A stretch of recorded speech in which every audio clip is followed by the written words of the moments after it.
guys, this is Shahrukh and I'm going to demonstrate you ELFATEK rope type load cell which measures the load on the crane or any machine, and how it is paired with the ELFATEK overload indicator. It indicates the overload and how much weight, how much load it is holding on. So this is ELFATEK overload indicator OCS CU01, and we are going to pair it with ELFATEK 6-digit ELS DJE6 display. So we are going to pair it with this overload indicator, and the overload indicator is going to be paired with the ELFATEK load cell, which is the rope type. So let's see how the wiring is done. We are going to show you the exact wiring, how we can give the power, and how can we connect the load cell with the overload indicator and the overload indicator to the 6 segment display of ELFATEK. So guys, this is the load cell, and as this is the rope type, so we have mounted it on a rope, on a small crane arrangement here. So we can mount it with the help of this clamp and by the use of Allen key. So we have mounted it on a rope, and what we get in a load cell is this cable. So this cable, let me show you the end of this cable. It has actually 5 wires in it. Kindly zoom into it, Vishal. And we can see this wire is color coded: green, white, yellow, red, and black. So let me show you how to connect this wire to the ELFATEK overload indicator. At the first, we'll take the black wire and we'll tape it. So there is no use of black wire in this overload indicator, so we are going to isolate it from other wires. We have to connect the green wire to SGN plus, signal plus.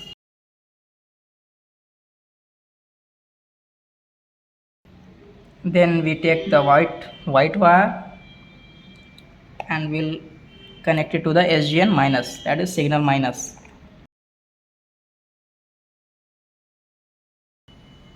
Then we'll take the red wire and connect it to the EX plus terminal, EXC plus terminal. As you can also see on the screen, I'll put that photo on the screen as well for your better understanding. And then lastly, the yellow wire to the EXC minus.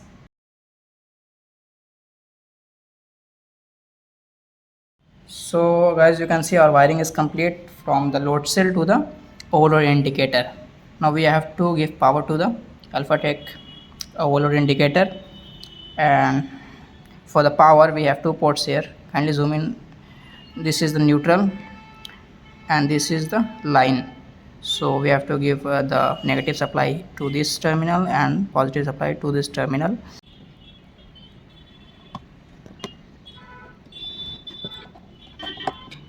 Please make sure that all the screws are tightened so that no loose connection is there. Loose connection is bad for the electrical wiring. So we are giving the power supply to the overload indicator. You can see alpha logo is there and it is showing us 0. So what we have to do to calibrate the load to the overload indicator is that we have to press the menu button for some seconds and we have to select cal, enter. Now we have to apply some load here to the load cell. I'll be applying the pressure here on the show this, Vishal. Look, I'm applying the load here and to the display. I'm thinking it is about 20 kg, so we'll put it here 20. At the same time I'm applying the load to the load cell. Okay, and then I'll have to put the OK button. I'm constantly applying the load here. So now you can see the load is calibrated.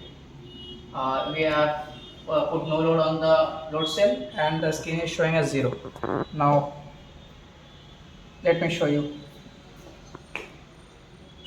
I am applying the load and accordingly the display is showing as. it is around 32 kg, 28 kg. How much load you are applying, it will show on the screen. So our first stage is done. You have to calibrate this overload reading to this screen. So now we have to do the wiring of this display and this overload indicator, which I will be showing to you. And you can see the ports here: CH, CH, CHCL, TX, RX. CHCL is for CAN communication, and TX and RX is for RS bus communication. This is the ground port, A plus, A minus, A plus, B, A, and the power it requires is 85 to 265 volt AC. So we'll be providing around 220 volt AC to power it on, and we'll be using some of the ports where I'll show you. We are going to use it on a RS232 mode of communication. So will be using TX, RX. As this is on the receiving end, we'll only use the RX port. You can use ground if you have the A plus port, and the neutral and the positive for power supply. Let's see. We have to give positive supply to this port, and negative supply to this port. Guys, please make sure that you use color coded wires, black for negative and red for positive. As we are using the RS232 communication, so we'll be putting this wire into the RX terminal, as this display will be on the receiving end and the overload indicator will be on the transmitting end to the RX port. Take another wire and put it on the A plus terminal.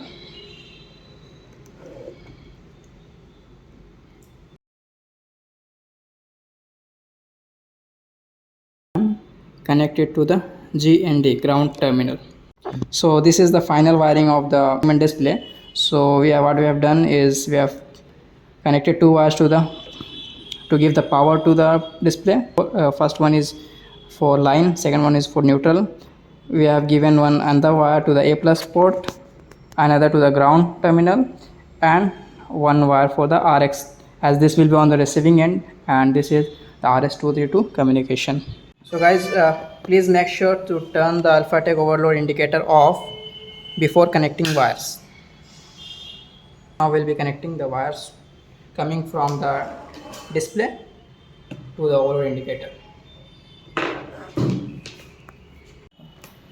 The wire coming from the RX terminal is you have to connect it to the TX terminal. Remember, this overload indicator is on the transmitting end, so the wire is on the TX port and the wire goes to the RX port of 6-segment display. The wire coming from the ground port from display is going to be connected to the ground port of this overload indicator, and another wire which is coming from A plus port of the display is going to be connected to the AN plus port of this overload indicator. So total 5 wires were connected to the display. One is ground to the ground, TX to RX, and AN plus to A, and the remaining 2 wires which were for line and neutral will be supplying from the power source, the AC power source. So now we are giving power to the overload indicator and to the segment. So we have now we have to calibrate the both. So for that we have to go to the setting, press this green button for some few seconds, and then go to the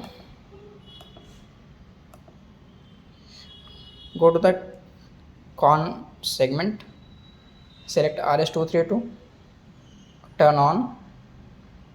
Okay, select the baud rate to 9600, press yellow button. Now go back, and for the ELFATEK display we have to press this menu button. ESC is written over there for 3 seconds.